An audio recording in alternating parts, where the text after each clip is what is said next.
नमस्कार दोस्तों, आज हम एक ऐसे शख्स की कहानी सुनेंगे जो मुश्किलों से डरा नहीं।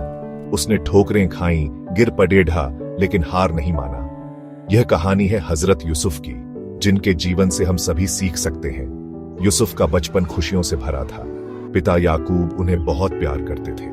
यूसुफ को अक्सर सपने आते थे। इन सपनों में उन्हें महानता के संकेत मिलते थे, लेकिन किस्मत को कुछ और ही मंजूर था। यूसुफ के भाइयों को उनसे जलन होने लगी। यह जलन इतनी बराच गई कि उन्होंने एक भयानक साजिश कर डाली।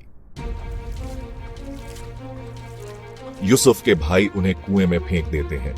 बेबस यूसुफ गुहार लगाते हैं, लेकिन कोई नहीं सुनता। भाई झूठ बोलकर पिता को यकीन दिला देते हैं कि यूसुफ मारा गया। दूर देश से गुजर रहे कुछ व्यापारियों को कुएं में यूसुफ दिखाई देते हैं। वह यूसुफ को गुलाम बनाकर मिस्र ले जाते हैं।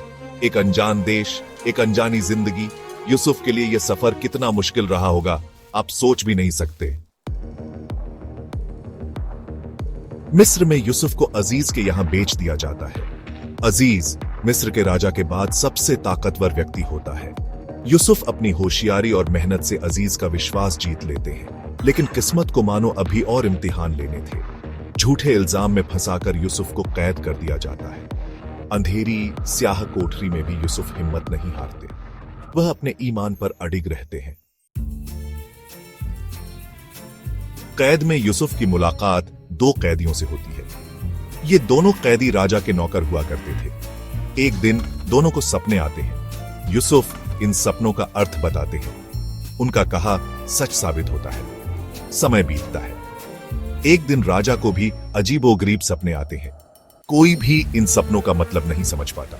तब उस कैदी को यूसुफ की याद आती है। राजा यूसुफ को बुलवाता है। यूसुफ बड़ी ही सरलता से सपनों का अर्थ बताते हैं। राजा यूसुफ की बुद्धिमत्ता और ज्ञान से बहुत प्रभावित होता है। वह यूसुफ को कैद से रिहा कर देता है, बल्कि उन्हें अपना सबसे बड़ा वजीर नियुक्त करता है। यूसुफ की जिंदगी में एक नया अध्याय शुरू होता है। मिस्र में अकाल पडेढ़ता है। लोग भूख से तड़प पर रहे हैं।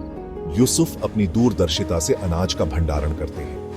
वह दूर दूर से लोगों को अनाज बांटते हैं। इसी बीच यूसुफ के भाई भी अनाज लेने मिस्र आते हैं, लेकिन वह यूसुफ को पहचान नहीं पाते। यह यूसुफ के लिए सबसे बड़ी परीक्षा थी। यूसुफ अपने भाइयों को पहचान जाते हैं, लेकिन वह बदला लेने की बजाय उन्हें माफ कर देते हैं। वह अपनी पहचान जाहिर करते हैं। भाई शर्मिंदा होते हैं। यूसुफ उन्हें पिता याकूब के पास वापस भेजते हैं। यूसुफ का यह महान हृदय हमें सिखाता है कि क्षमा करना सबसे बड़ा गुण है। याकूब को जब पता चलता है कि यूसुफ जिंदा है, तो उनकी खुशी का ठिकाना नहीं रहता। वह अपने लाडले से मिलने मिस्र पहुंचते हैं। परिवार का यह मिलन बहुत ही भावुक होता है। यूसुफ अपने माता पिता और भाइयों को मिस्र बुला लेते हैं। सब मिलकर खुशी से रहते हैं।